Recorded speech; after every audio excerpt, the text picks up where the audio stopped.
Swayam Prabha. Digital India. Educated India.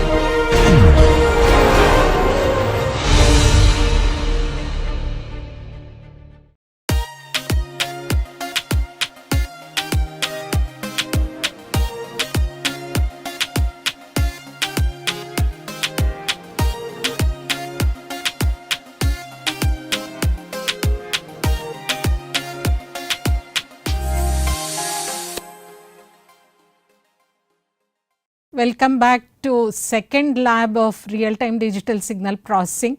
As I was mentioning in the first lab, so anybody is ready to dirty their hand, so you can start doing it. So we will start with first in this lab sign generation.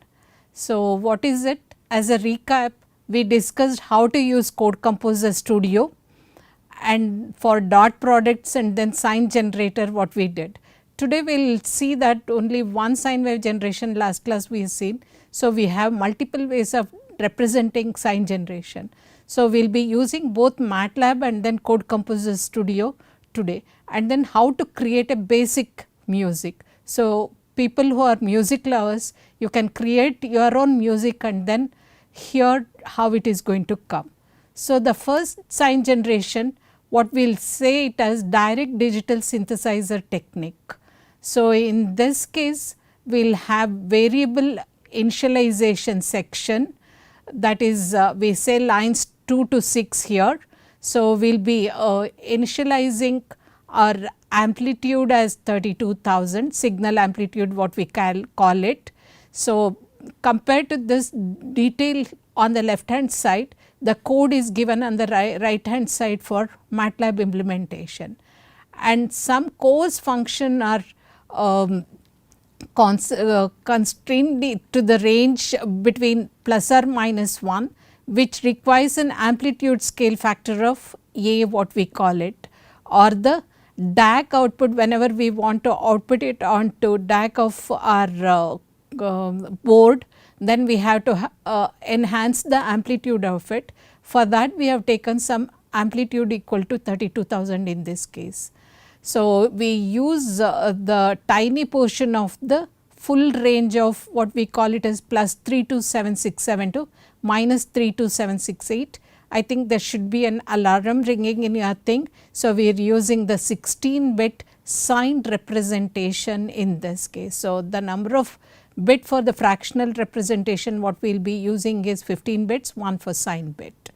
So, for a constant output frequency, the calculation of the phase increment, that is what is shown in line here, phase enhancement which is given by the equation 2 times pi into frequency component what it is chosen f as 1000, that is 1 kilohertz here, divided by the sampling frequency. In this case sampling frequency fs is assumed as 48 kilohertz. So, we will be calculating the phase increment based on this unit, and for a constant output frequency, the calculation of phase increment as we said in line 9, the calculated value of the phase increment must be, usually we restrict between minus pi to pi. Here that is what it will be, less than or equal to pi, or signal aliasing is going to happen.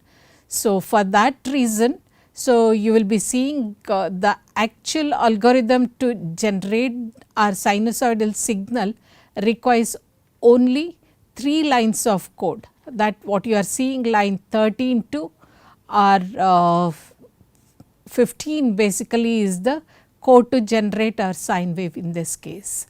Rest of them are initialization functions.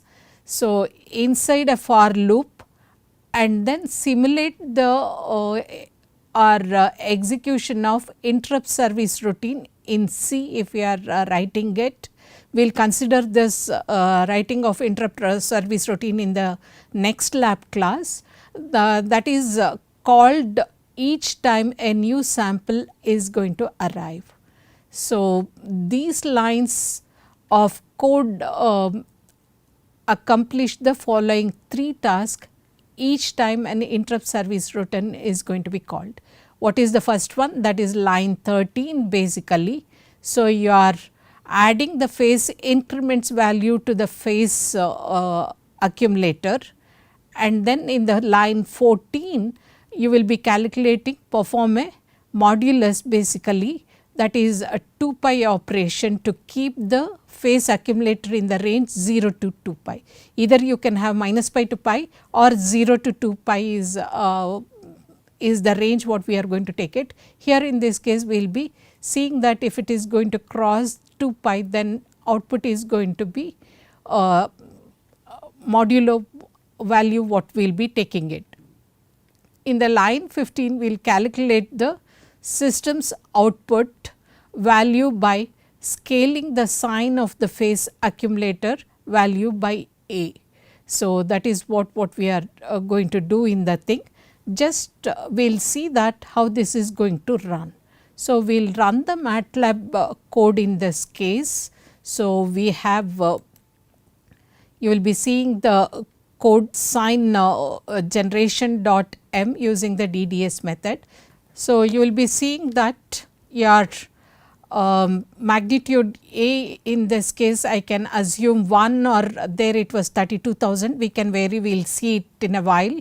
And then my frequency component what I want is 1 kilohertz frequency what I want to generate. This is a variable, so you can play around with it.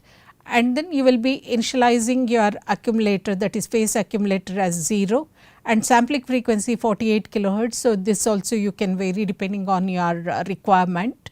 And then your this thing number of terms, what in this case we are generating 50. This also if you want more waves basically you can increase that. That is what it says is calculate this number of terms basically. And then calculated and then output terms are going to be your phase increment. This is the increment what we are providing it. So, the phase increment, and this is the one loop what it is going to be implemented. So, for I is equal to 1 to number of terms, because we need 50 terms. So, we are accomplishing this one. So, instead of putting it on the DAC, here what I am doing is I am going to store the output in a loop basically array which is given by this equation. And then if you have to have the interrupt service routine algorithm for the sine loop, we will be providing it here, and then this output will be going through the interrupt service routine to our DAC output in the real time scenario. So, here at the end of our routine we can plot and see whether I am able to generate using this function.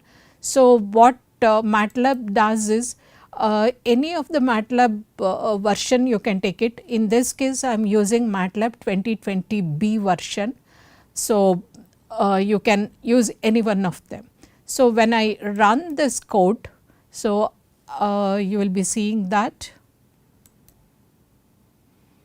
So, my sine generation is running.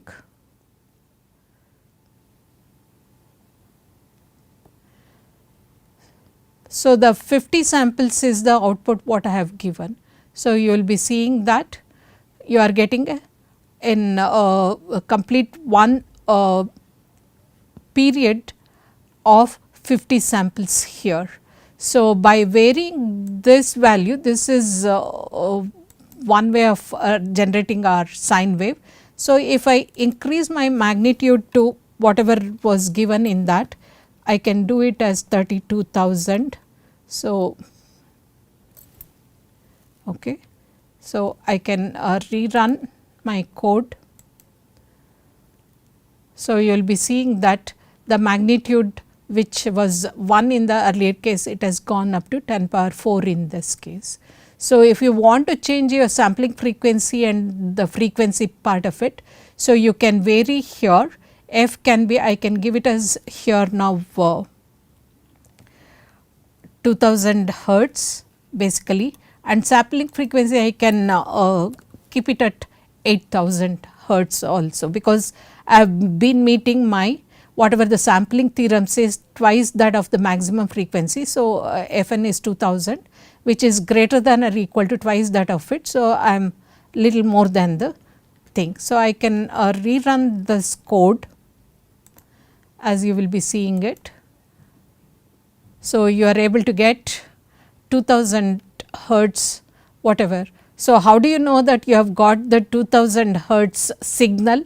So, you have to wait for FFT class, or you can run, if you are comfortable with MATLAB, you can put the FFT magnitude. If you calculate the thing, you will be getting the, as we can see that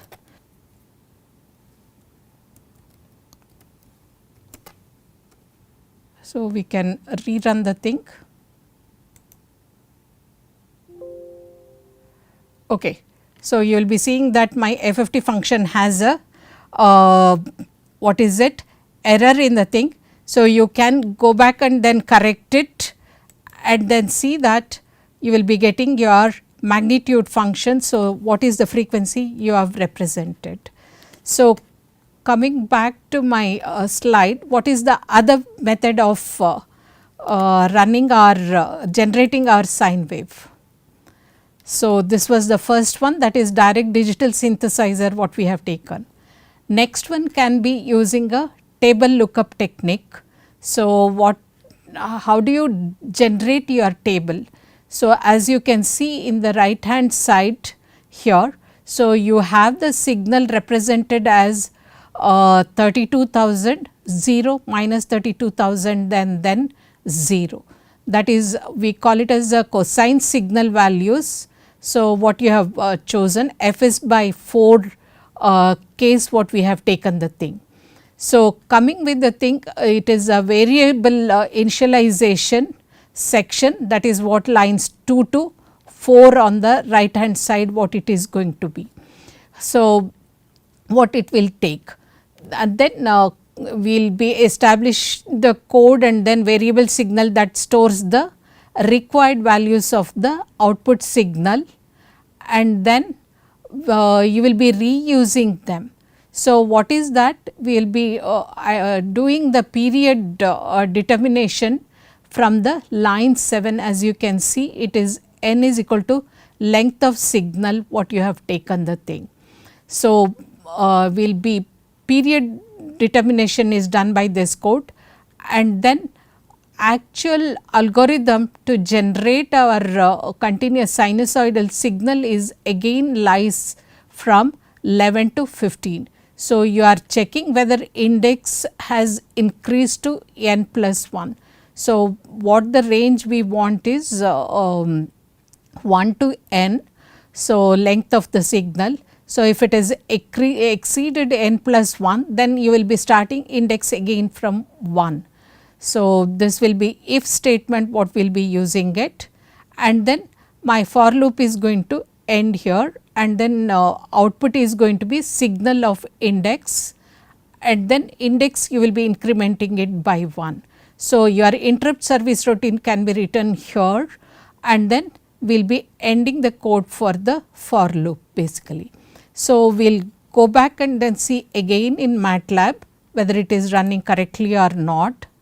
So,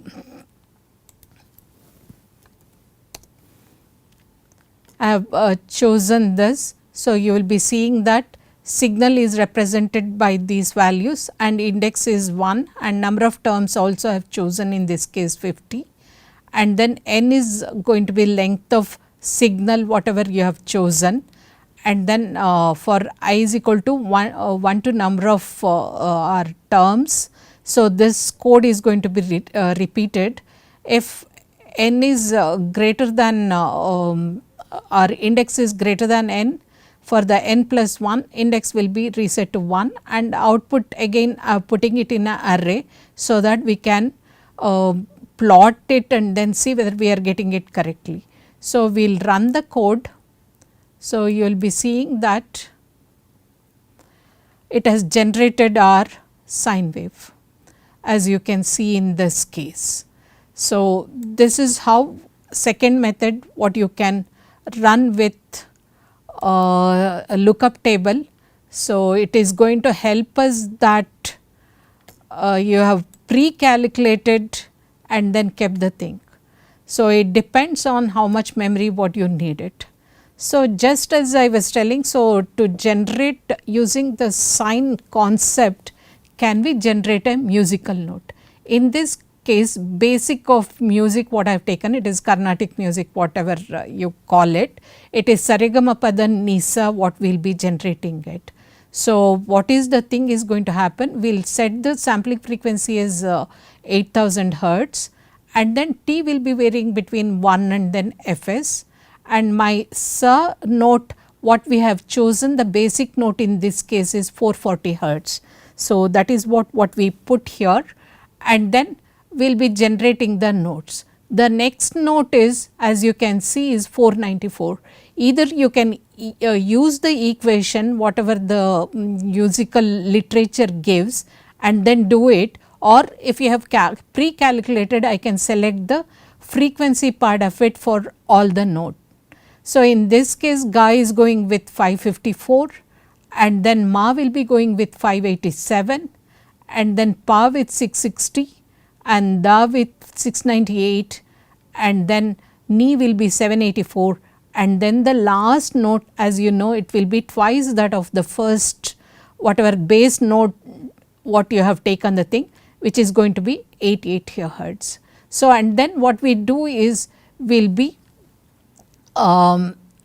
concatenating them, that is all of them will be horizontal concatenation is going to happen. So, we have the function horizontal cat actually all these notes, and then we will be playing that. So, just hold on a while. So, we will see how our music is going to come out of it. So, this is the code written. So, if you want you can treat it nicely and then say that with the comments what you can put the thing. So, here basic thing what I wanted to show in this lecture. So, go to the editor. So, you will be running this. So, you will be hearing it, and then you have to comment whether you have heard the Sarigamapada Nisa correctly or not.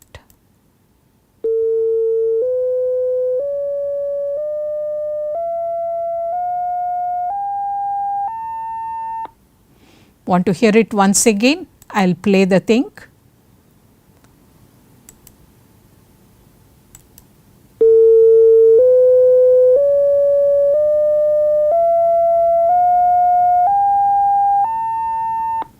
So, if you have your notes basically, some of the students played their own happy birthday song, and then our national anthem. So, which we can play when everybody is around. So, you can go and then write your own musical compositions and then generate it and hear that you are getting it correctly.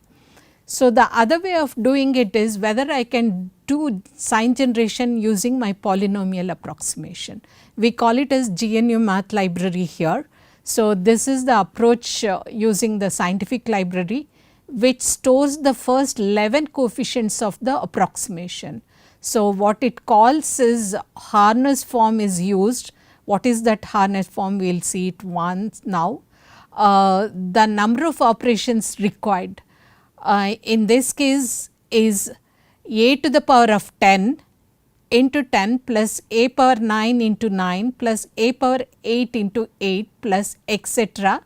So, this will be a power 0. So, you will be seeing that how the harness form is going to be. You will be doing a power 10 into your this thing. What is it?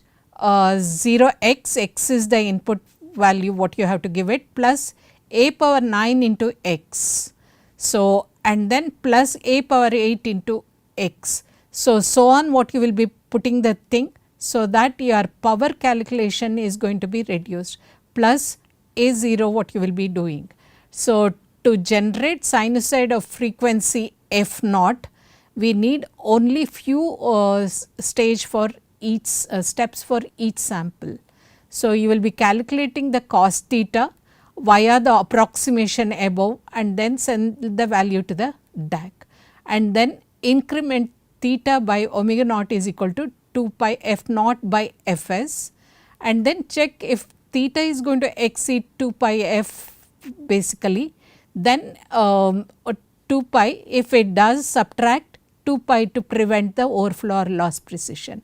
I want you to write the code for this in MATLAB and see whether you have got the sine wave generated correctly using this polynomial approximation. So, what this says is this method produces a very accurate signal, but requires roughly 20 multiplications and 20 additions, as you can see in the bracket there, per sample, in addition to the storage of the coefficients. So, you have to store all the coefficients and then run them, and then it is also extremely flexible, since it allows us to change the frequency as we please by simply changing the amount at which we increment theta.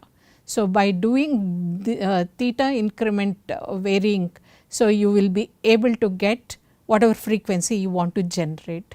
So, coming to the next one, some of the lab component, we will be seeing that how to generate real time sine wave generation and IIR filters. Enjoyed this sine wave generation and then music generation in MATLAB.